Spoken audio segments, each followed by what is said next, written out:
Hey guys, sorry it's been so long since I did an update. It's been probably about a week and a half since the last one dropped. It was Tacticaldoodle on media and parenting. It's been a long week or two. I have been mostly shipping out the patches. These ones, the shark ones, I actually announced these on my channel and kind of did a slow turn on. Turns out you guys really like these ones and I haven't been able to keep them in stock. And when you send me semi-angry emails and random questions at 3 a.m. asking where your orders are, just know that I am packing pretty much non-stop. When these things came in, it was last Saturday, I think. I spent from 4 p.m. when they got there to 3 a.m. shipping that day, then up again at 7 the next morning, shipped until about 10 p.m. that day. Kind of wanted to take an easier night off. And then most of Sunday, got a ton of them out that day. I was pretty much almost out. I'm not doing so hot on stock. Same with the owl patches. From now on, these are going to be the only two you see. You're going to have the angry and subdued. That's just the way it is. The golds really weren't selling enough, and in order to do them in a good enough quantity and get everything squared away, it's just not worth it. We don't like having a lot of stock sitting around because it's money that's tied up, and then it's space, and keeping inventory. There's something with our inventory. I think I may just be bad at it, because it always seems to double drop things. If two people have orders at the same time, I think it'll kind of get split up in there. I'm not sure. But yeah, we've had some growing pains again this season. But there aren't really many holidays when there's not much to do. I mean, even Christmas, I was still shipping all day trying to get everyone's stuff squared away. I start school again here in about a week, so it's going to be an interesting month seeing how I can get everything stuck. So we'll see how it goes. This is a quick little pickup in the vein of what it was like growing up with Nutnfancy as a dad. I want to talk a little bit about building character and how that worked out for me as a kid. Not to say, again, my standard disclaimer, I have no character for all intents and purposes. I'm still just some jackass on the internet. So don't believe me, I'm just a talking head. Use this to formulate your own opinion. Look at how I turned out, maybe decide what kind of person you'd like a child to be if you're trying to follow the same thing. I've talked to a couple of you guys about what it's like raising kids. That's insane. I still have no idea how to raise them. I'm just sharing a couple stories about how I got to where I am today. Because ever since the project started, people have asked us, you know, how it is that we come to be not like a typical father and son. And it's actually because we've spent a lot of time together, and he hasn't really had an orthodox way of raising me. It was never a system of, son, I need to talk to you. There's never a lot of power distance between us. It's always been very close and, I don't know, more just bros than parents, but there's still that power element of, you know, he's dad and he can punish me and take away the keys to my car in high school and all that kind of stuff. The fact that I'm still living at home and I'm so old kind of tells you that our relationship is a-okay. I mean, there's really nothing that I lose out on. I've lived alone and it sucked and it's way more expensive, so I just can't really see an upside to it right now. But this will talk to you a little bit about how I came to be, so let's jump into it. Character building to me became kind of an irritating phrase because it was always what Nutnfancy would use whenever he wanted to get me to do something he knew I would absolutely hate. He would always come in and go, hey, do you want to do me a favor? Hey, do you want to go do something fun? It always had this weird cadence to it that I could tell he was trying to like kind of bulldoze me by going, hey, it's going to be really cool and awesome and you're going to love it, right? And it would end up with me digging like a 2-foot trench for, I don't know, like 400 feet of irrigation. It sucked at the time, but now I'm really glad it happened. Because I've gotten to live with a bunch of those people that don't ever have any character building, and it turns out having character is pretty nice. In the last vid, someone asked me about what it was like to move a lot as a kid. We kind of lucked out, in this family at least, from not having to move too much. We did it a couple times when I was really young, and we were lucky enough to get a stable place from, I think, when I was about 5 to 8 or 9. So those were pretty big formative years. Then 12 to about 14, I think, we lived in a different place. I had enough areas where I got to, you know people and be around and live like that. It actually did do a lot for our family in that it made us a much more tight-knit family. We've never been much for, you know, associating with people and going outside our circle. Because in those years, I mean, you get to know someone for 6 months, you get to, you know, mesh your lives together and rely on them for favors and all that crap. And next thing you know, you're gone and it's just another loose end you gotta send Christmas cards to. Then you feel really bad when you stop sending them, and it's just a whole weird thing. It's easier just to kind of rely on your family and keep all of that time and energy just where it's going to last, because you're going to be around your family for a lot longer. So that's why we're all kind of in this little pod and you don't see us very often kind of fighting, because we don't fight that much. We'll kind of bitch and argue and get in each other's face, but it's never all that mean. We just kind of have a dynamic that works. I grew up with a pretty egalitarian house, and it took me a really long time to notice that not everyone did that, because I grew up with a really strong female role model and a strong male role model. When people would sit there in school and say, you know, women can do anything a man can do, I'd be like, yeah, I know, that's totally normal, right? Because my mom was just fixing the washing machine last week. I mean, she never had to go outside and rely on anyone else. I grew up with her effectively as a single mom for parts of the year because Nutnfancy would be off, you know, in his Air Force work, and he'd be gone for 6-8 months at a time, and she would just have to hold down the fort. I can remember maybe once where she had to have a professional come out and look at stuff. Other than that, she was on top of it. She'd be trying to fix it. She'd do plumbing, limited electrician stuff, just all kinds of carpentry. She's made all kinds of furniture and done all kinds of these weird modifications to the homes we've lived in. It's just her thing. She's never been inhibited by gender or social mores. She just does whatever she wants. And it's always been just ops norm for the rest of us. But as I've gotten older and I've even had to date some of these girls who think women aren't allowed to pick things up or do things, it's kind of blown my mind, because growing up, I mean, even as a child, you know, from 6, 5, 8, any one of these ages where I could actually lift stuff, I was in the trenches with the rest of them. You know, we'd be in a military move moving a couch. I'd be in the middle at least trying to stabilize it, doing everything I could. She'd have one end, Dad would have the other. She's like 110 pounds, not like she can lift anything, but that was just the way we did it. You know, you're part of the unit, you're part of the team, you're going to pull your weight. My voice was never really ignored as a kid. They were always careful to treat me like an adult. I don't even know if careful, it may have just been unintentional. It just seemed like they never went out of their way to treat me like a child and talk to me and talk down and talk about my feelings. They always just asked me how I was doing, what I was doing. I could never really just base things off an emotional argument with them. I was always supposed to come at them with reason. Like when I wanted a trampoline, I had to explain why I thought it would be good, what it would do for us. That's really hard to explain when you're a kid because it's a trampoline. It's not like it's an essential buy. But it's one of those things I grew up with. They were very careful not to shield me from a lot of things. I didn't grow up like a lot of these kids where you're not allowed to see the news or see violence or blood.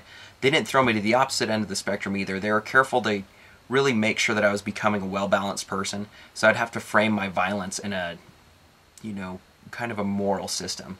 They were never just, yeah, all violence is good all the time, then send me off to play GTA and, you know, watch stuff. No, I would, you know, we'd watch Heat, and they would explain to me, and we'd have a really weird discussion about who you root for.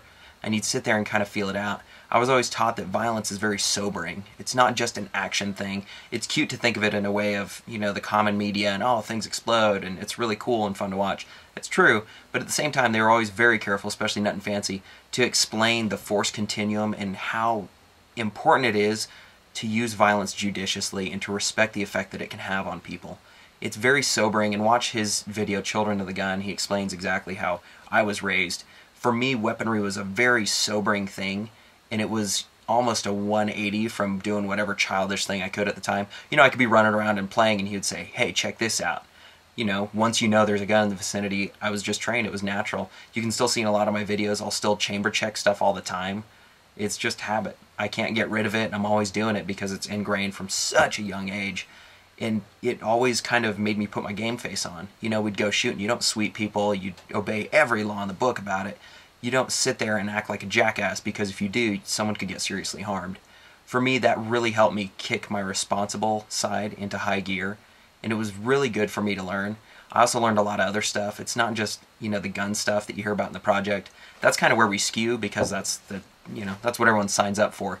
But I was raised to be a functional human being, so I learned stuff like about 7 years old I had to learn how to drive stick in case I ever had to drive him out of somewhere if we were hiking or something and he got bitten by a snake. At least then there's the emergency possibility of me figuring out how to drive.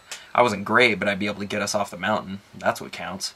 It all came down to probability. I mean, the probability of me having to actually use a weapon in a defensive situation was maybe 1 in 100 trillion or something ridiculous, whereas the probability of me learning how to not backtalk an adult was about 1 in 1. So those were the things that we focused on. You know, I did learn how to cook stuff at an early age. I learned how to wash things, although I still can't figure out how to use a washing machine. There's just so much regulation to it. I just still can't do it. I'm always putting in the wrong amount of soap, wrong temperature, shrinking stuff. Mostly I should just read a manual, but I just throw it in because it's always a last minute thing, you know, you need some clothes before you go to work or school, so that always sucks. But I spent a lot of time doing the useful stuff. One of the earlier memories is I used to have to do bullet extractions and pellet stuff out of miscellaneous vermin that he would shoot and kill. That was partly to expose me to blood and gore and to get me a little more accustomed to having to do stuff like that.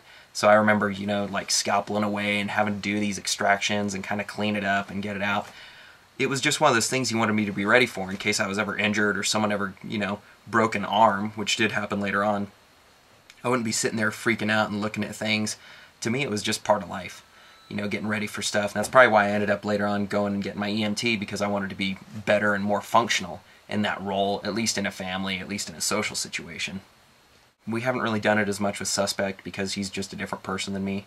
I was really nice and kind, and I didn't want to hurt animals, and it's kind of good to get rid of some of those weaknesses early on.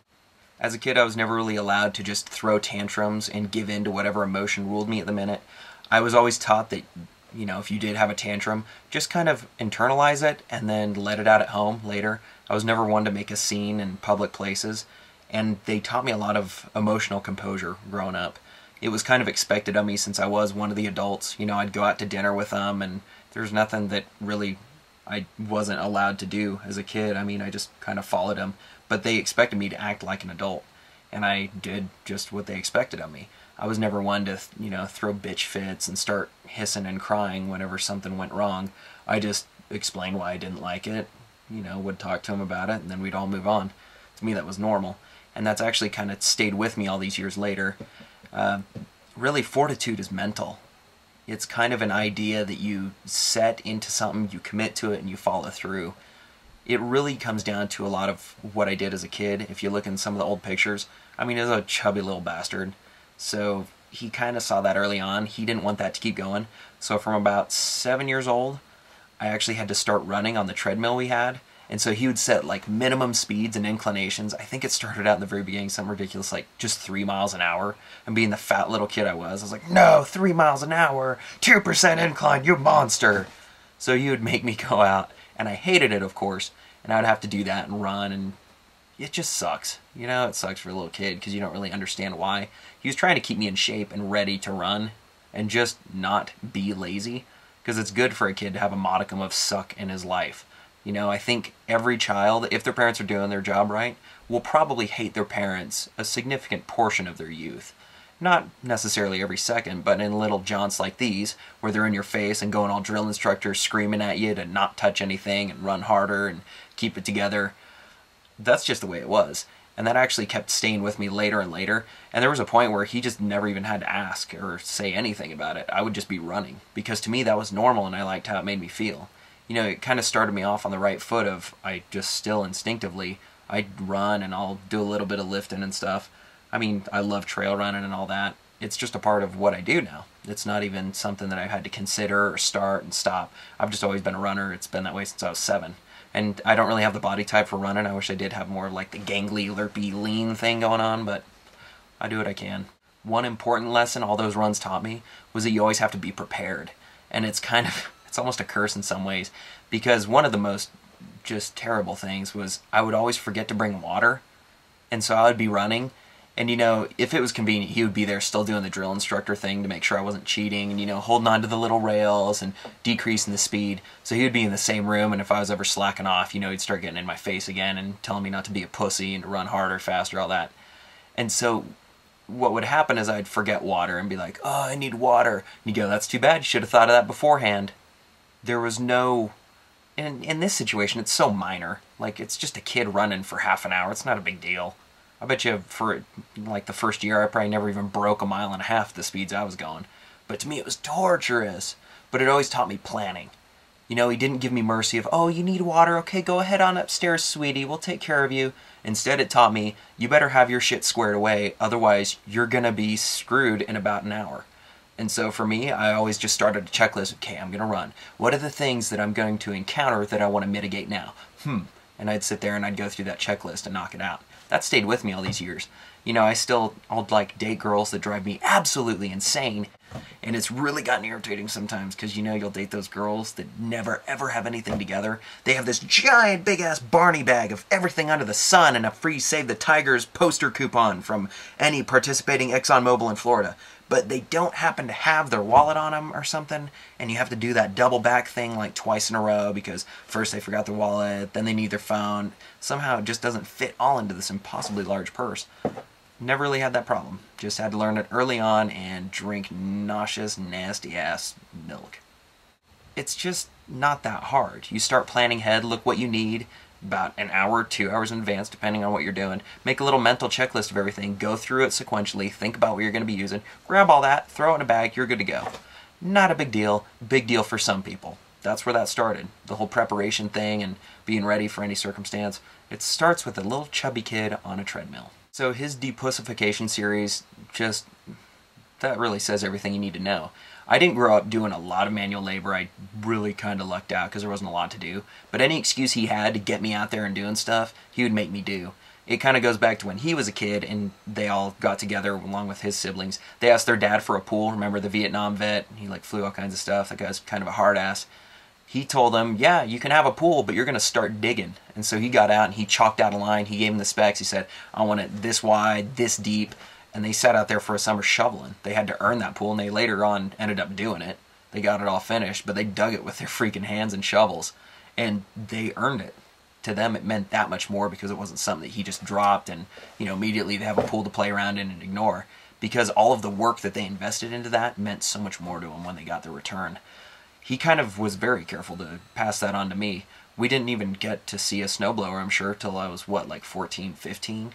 And to this day, I still feel like a cheat whenever I rip one up. Instead, the other day we got dumped on and I still went over it and did it by hand. There's just something ingrained in me at this point, it dumps a bunch of snow on you. All right, you got a kid, go have him shovel. That's a part of character building. It sucked at the time, I'm glad I did it now. Digging trenches, that was normal. He actually grew up doing fencing for a long time, so I kind of lucked out not having to do that. I did have a paper route for a long time. He was pretty jazzed about that. There are a lot of things I did at the time that I hated. Hiking, to this day, I still haven't really come back around on hiking and camping. Because you've seen how he camps. He has some pretty heavy bags, and he's into being comfortable and mitigating the suck. My suck threshold is kind of higher when I'm in the out of doors. I'm not going to expect double mattresses and, plush, billowy comfort. I basically accept the fact I'm going to sleep like ass anyways, and I'm not going to sit there trying to mitigate that. It is what it is. You're camping. Enjoy what you do about it.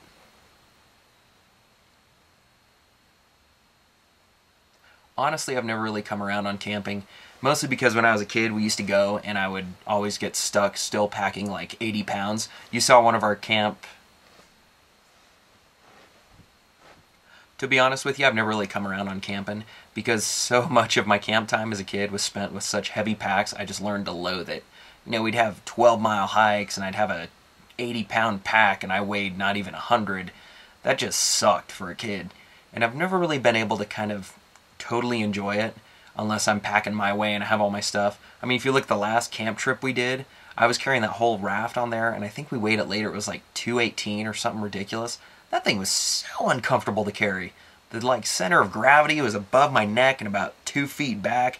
I was always about to fall over. Ridiculous. I would never be carrying that. But we, wanted to get some cool lake footage and go hang out. It ended up being a good memory. But I still just can't forgive camping in heavy backpacks. I mean, for me, I just kind of embrace the suck and accept the fact that I'm going to sleep like ass and not be comfortable all night. He kind of, does not accept that. He's going to go in and be comfortable and sleep really well, and he's going to fart up the entire tent, and that's not fun to live with. Character building isn't just physical all the time. It's kind of the easiest, most high-yield way to get a kid to just grow up and be an adult. I mean, that's the point of Holes, isn't it? I actually don't remember anything that happened in Holes. I just remember there being treasure or something, and them drinking some onion-flavored water or milk or something gross like that. That sucked. But digging holes is actually a great way to build character for the kids.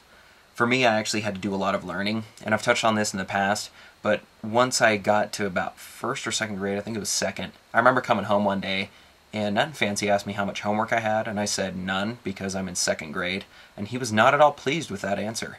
So he actually instituted a system where I would come home, I would like run, I'd be able to eat a snack or whatever, do that unwind from my difficult day at elementary school, and then I would have to run on the treadmill and I'd have to write a report. So he would open up our old World Book encyclopedias from the 60s, which they had a hilarious article on fashion in there, showing all the latest stuff from 1967, I think they were. He would open it up and kind of pick out a random topic and say, hey, this is what you're going to be talking about, get to it. And I'd have to do a single space, 2-page, something an adult could breeze through, but for a freaking kid, they were just torturous. I'd spend so many hours on it procrastinating and not doing it, but it got my vocabulary just huge. I can't say that. For an adult, it's not that big of a deal, but for a kid, 2 pages, single space, that sucks. I always had to do them, though, and I learned a lot about a bunch of different things. He would pick them out, then I would, write the report. I always procrastinated and did them so poorly. I'd sit there and slur it and try to do everything I could to get out of it. Then he would end up taking it, he'd read it, grade it.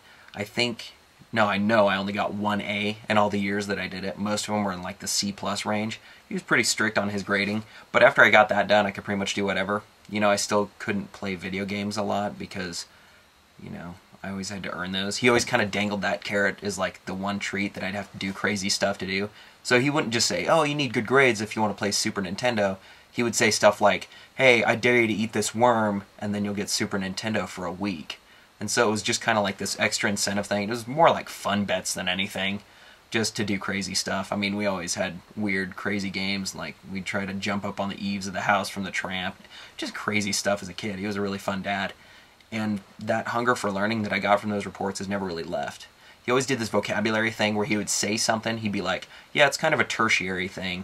And then he would notice that I was there and say, okay, tertiary. He would explain it to me, and then he would always follow it up with, say tertiary. I'd have to say it, once, and if he was really trying to annoy me, he would say it like 4 or 5 times, so I'd have to keep repeating it. It got it so I would be exposed to words and then integrate them into a vocabulary really quick, or a vernacular, which I'm sure I learned from him at some point. Say vernacular, vernacular, say vernacular, vernacular. Really annoying for a kid, but I was always taught I couldn't backtalk, so I was never able to say anything about it. I just had to kind of stuff it down and save it to unleash upon my kids in the future, and then they'll pass it down to their kids. We actually had a lot of fun when I was growing up. He would always ask me how my grades were doing in school, and if they were good enough, then he would just take me out and we'd go do stuff. We'd like grab lunch somewhere different, we'd go driving, we'd go to a range, we'd really just go exploring, bike riding, scootering around places, it just depended. We never really felt constrained by just doing a set number of things. He was always really excited to just go out and do more adventuring and life learning, because to him that always meant a lot more than school. Especially when I was doing all these reports and stuff, and I was never really all that swamped as an elementary student or as a junior high and high school student. So we have a lot of cool memories of doing stuff. Those times that we spent together were really formative in building those bridges with your kids, because, when you spend a lot of time together, it's less like a father-son thing and more like a friend thing. I've never been able to just, I've never wanted to. I've never had to hide things like, I'm dating a girl, I can't tell him about it. I mean, I have just for the fun of it and just, keeping those nosy Nellies out of the loop.